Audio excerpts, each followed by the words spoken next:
안녕하세요, 비친입니다. 오늘은 한참 늦은 흑백 요리사 시즌2 리뷰를 해볼 건데요. 저는 사실 트렌드에 민감한 편은 아니라서 유행하는 프로그램 같은 게 있으면은 좀 한참 뒤에 보고는 하는데, 그래도 흑백 요리사 2는 비교적 빨리 보게 된 것 같아요. 결론만 말하자면 진짜 주변에서 왜 그렇게 다들 보라고 했는지 알 정도로 재밌었습니다. 저는 1도 얼마 전에 본 거라 바로 이어서 2를 본 거거든요. 근데 1도 진짜 재밌게 봤는데, 사실 포맷이 그렇게 다르지가 않은데 2는 또 어떻게 재밌게 만들었나 궁금해서 바로 보게 됐고, 1도 진짜 재밌었지만 2에서는 느낀 바가 좀 더 많아서 그거에 대해 이야기해 보려고 합니다. 솔직히 흑백 요리사 처음 보면서 '와, 이게 다 얼마짜리야?' 라는 생각을 먼저 하긴 했어요. 세트장부터가 규모가 엄청나더라고요. 참고로 세트장은 경기도 파주에 있는 스튜디오 유지니아라는 곳이라고 하는데, 여기서 다양한 다른 넷플릭스 프로그램들도 많이 촬영을 하고 있다고 합니다. 아무튼 보면서 '와, 한국 예능에서 이 정도 스케일이 가능하구나.' 이 생각도 들었어요. 그냥 크다, 화려하다 이거를 넘어서 이 정도 규모의 프로그램이 한국에서 만들어진다는 사실 자체가 소위 말하는 국뽕을 느끼게 하더라고요. 근데 또 한편으로는 보면서 이런 생각도 들었습니다. 미식이라는 게 사실 얼마나 탐욕적인 문화인가. 오로지 맛을 위해서 온갖 사내 진미와 그 노동력들이 들어가는데, 그걸 보면서 약간의 죄의식이 느껴진달까, 좀 '이렇게 탐욕스러워도 되는 건가?' 라는 생각이 좀 들었어요. 그래서인지 2에서는 선재 스님이 출연하신 게 되게 의미 있게 느껴졌습니다. 미식의 끝에 욕망이 있다면 또 그 반대편에 절제와 비움을 상징하는 존재가 서 있는 느낌이라서 되게 의미 깊게 느껴졌고요.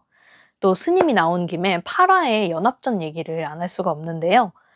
선재 스님이랑 김희은 셰프님의 조합이 그 서사가 되게 너무 좋았어요. 전통 한식에서 현대 한식으로 그 세대가 자연스럽게 이어지는 그 서사가 너무 아름답게 느껴졌고요. 또 누가 가르치고 누가 배우는 구조가 아니라 서로 존중하면서 그 한식을 다음 단계로 넘겨주는 느낌? 어쩌면 전통이라는 게 다 이런 식으로 이어진 것들이 아니었나라는 생각이 들었습니다. 그리고 연합전 얘기가 나와서 그러는데, 또 인상 깊었던 조합이 후덕죽 셰프님이랑 그 제자이신 천상현 셰프님. 천상현 셰프님이 사실 청와대에서 무려 20년이나 요리를 하신 분이시잖아요. 근데 그런 분의 스승이면은 말 그대로 진짜 살아있는 전설인데, 그 두 사람이 좀 같은 팀으로 같은 공간에서 요리를 한다는 사실 자체가 되게 뭉클했습니다. 시간이 쌓여서 이제 사람에서 사람으로 이어지는 그런 느낌이 들었어요. 또 그리고 저는 왜 한식을 젊은 셰프들이 요리하면은 이렇게 뭉클해지는지 모르겠어요. 특히 흑수저로 나오셨던 아기맹수 김시현 셰프님이 나물을 좋아한다고 말했을 때 왜인지는 모르겠는데 되게 마음이 뭉클해지더라고요. 그래서 저도 어릴 때부터 나물을 되게 좋아했는데, 나물이 사실 이게 되게 손이 많이 가는 음식이잖아요. 귀찮고 준비해야 하는 것들도 많고. 근데 젊은 세대가 나물을 만들고 좋아한다고 하니까 한식이 뭔가 이전 세대들만의 음식이 아니라는 걸 좀 몸으로 증명하는 순간 같아서 되게 좋더라고요. 그리고 2에서 또 눈여겨봤었던 건 팀전. 시즌 1보다 훨씬 보기가 편했어요. 뭔가 누가 튀려고 하지 않고 각자 자기 자리에서 자기 할 일을 묵묵히 하는 모습이 되게 멋있었습니다. 그래서 각자의 역할을 아는 사람들, 또 자기 일을 정확하게 해내는 사람들, 그 자체로 너무 멋있었어요. 그리고 그걸 보면서 마지막으로 계속 머릿속에 남아있던 생각이, 저 사람들은 저 요리 하나를 하기까지 얼마나 많은 연구를 하고 얼마나 많은 실패를 했을까?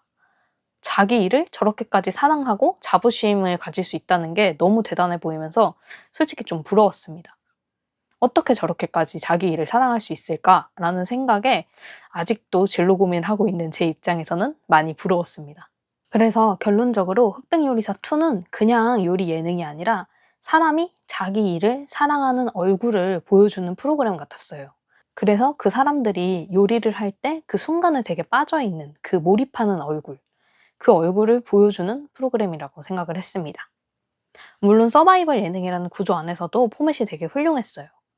요리 서바이벌에서 이런 흥미진진함과 긴장감을 느낄 수 있구나 라는 생각도 할 수 있게 되는 되게 재밌는 프로그램이었습니다. 네, 이렇게 유행 다진한 흑백요리사 2를 리뷰를 해봤는데요. 시즌 3도 예정 중이던데 기대해보겠습니다. 제가 이렇게 트렌드에 느린 편이라서 이렇게 가끔씩 유행 다진한 프로그램들 리뷰를 들고 올 수도 있는데 다음은 어떤 프로그램을 리뷰할지는 모르겠지만 추천하시는 작품이 있다면 댓글로 남겨주시면 감사드리겠습니다.